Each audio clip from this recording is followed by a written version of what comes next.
everybody, and welcome to the February HO scale layout update. So I know I haven't been posting a layout update for the past month, and I do apologize on that, but I just didn't have enough time to, since my Banff trip was at the end of the month, and I didn't have enough time to put out a video for you guys. But this month we're going to have a pretty big update since there's quite a lot of new stuff. So let's get to that right now. So first and probably most obvious update is the addition of the locomotive yards.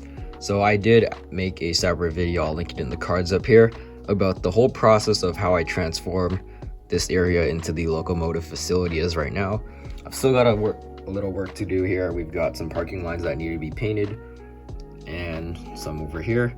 But other than that, this locomotive yard is practically almost complete. Under here we can see how the lights get powered. So it's simply just connected by a 9-volt, which I'll plug in.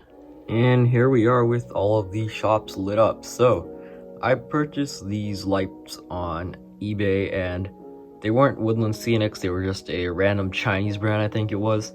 I got 5 of them for a total of $10, and these things are actually really good. They're really nice and bright. So let's talk about new things on the layout. So starting off with the new locomotives. So I got this Kansas City Southern locomotive off of Facebook Marketplace.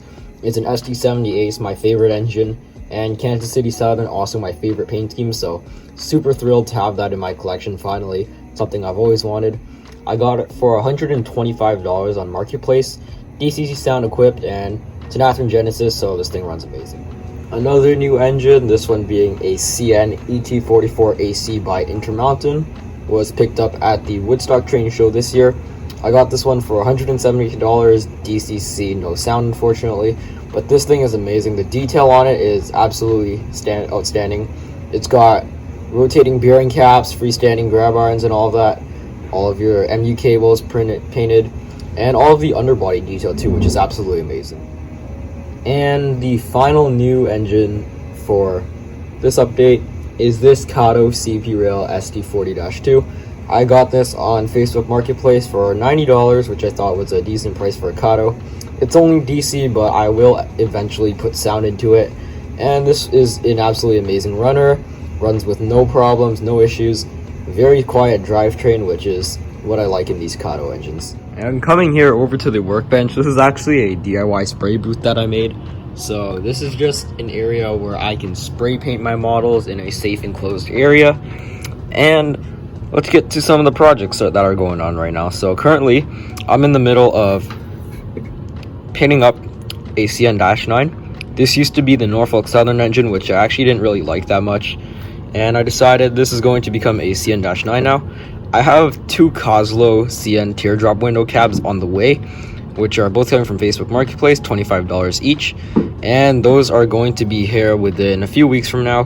But for now, this is the first of the CN-9s that I have to be fitted with the teardrop cab. And this is the second engine here that's going to be fitted with the Coslow cab as well. So this engine is a $30 fine, which you guys probably already know of. Got this on Marketplace, and I'm keeping the whole frame and everything, but it's just this cab that's going to become Coslow. And over here is my CPSD40 project engine. This is coming along very well. I've currently got it completely painted up. As you can see, I've still got some work on this side compared to this other side with all of the white dots and everything. But overall, this has been a pretty fun project so far. I've got all the handrails on, which I hand bent and everything. And we have all the front stripes, which were kind of a struggle, and the grab irons, and the back here, which was also a bit of a struggle, but we're pulling it together. And over here in the center is where I'm going to add a separately applied chain, which is prototypical. And yeah, this is our CPSD40. So you may be wondering why I currently have a Amtrak P42 on my roster. This actually isn't for me. This is one of my friend's engine that he dropped by, and he wanted me to actually fix up. So you can see this thing's in a pretty rough condition from his childhood. I had to put on new windshield wipers, new PTC antennas right there, and I'm currently working on the exhaust, which I had to repaint. And we're missing the fan cover here, which is not good. I'm gonna have to find a replacement for that. But overall, you can see this thing's not in the best condition. I'm gonna try and fix it up to the best I can. We can see we got a chipped back here, and got missing plow, missing coupler box, We're also missing a window on this side, so this thing's in pretty rough condition, but I'm gonna see what I can do on it. At the train show, I did actually pick up a couple of ore cars, so I'm trying to build a CP ore train. So the first is this one here. I have no clue what brand it is, but it's a pretty nice one. It's got metal wheels, metal couplers. And the second one is a CP one. This one appears to be in Atherin a blue box or a kit. And so is the third one here. I also picked up a couple of singular well cards at the train show. This one is a 48 foot, which I got for $10. And this is a Walters Proto one, which I got for only $15. It's completely metal.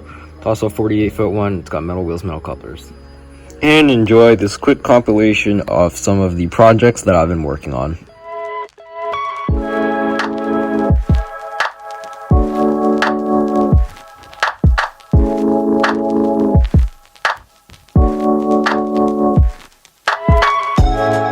So that was a quick video of all of the recent projects that I've done.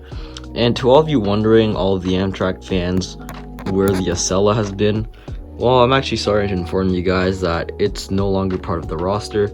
I actually sold it a couple of days ago, and fortunately I just had no use for it, or really no purpose for it, so it's just been sitting there collecting dust. But I will be using that money for greater purposes, such as expanding the CN roster. Also, one thing you guys may have noticed is the addition of some static grass on the layout. So I recently purchased a static grass applicator on Amazon for $50. I just wanted to give it a try, see how it is, and it turns out it's actually not too bad. As you can see, the grass, it actually does a decent job at getting it to stand up, and I didn't really want to pay over $100 for the Woodland Scenics applicator.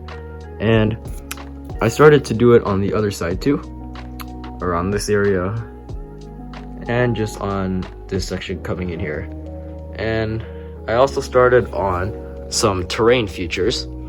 So over here at this tunnel, I've started on some Sculpt-A-Mold. I'm going to be adding some plaster cloth just to even this out down here, but I also got this whole yard complete, and this hill is just gonna gradually go into the yard. So one thing that I actually seem to notice is that before the end of every single month, like right when the layout updates go out, I usually find that there's actually quite a lot of stuff that are on its way. So like for example, this month there's the new Coslo cabs coming in, and a Coslo -9, which I'm buying, pretty built. And unfortunately, I wish I could just show you it, all of you guys, in this video, but you guys are gonna have to wait till the March update for that. So there you have it, everyone, the February 2023 layout update. I know this was kind of a short one, but a lot of stuff did happen to the layout, including this locomotive facility, which I still love. And with that, I'll have to thank you guys all so much for watching.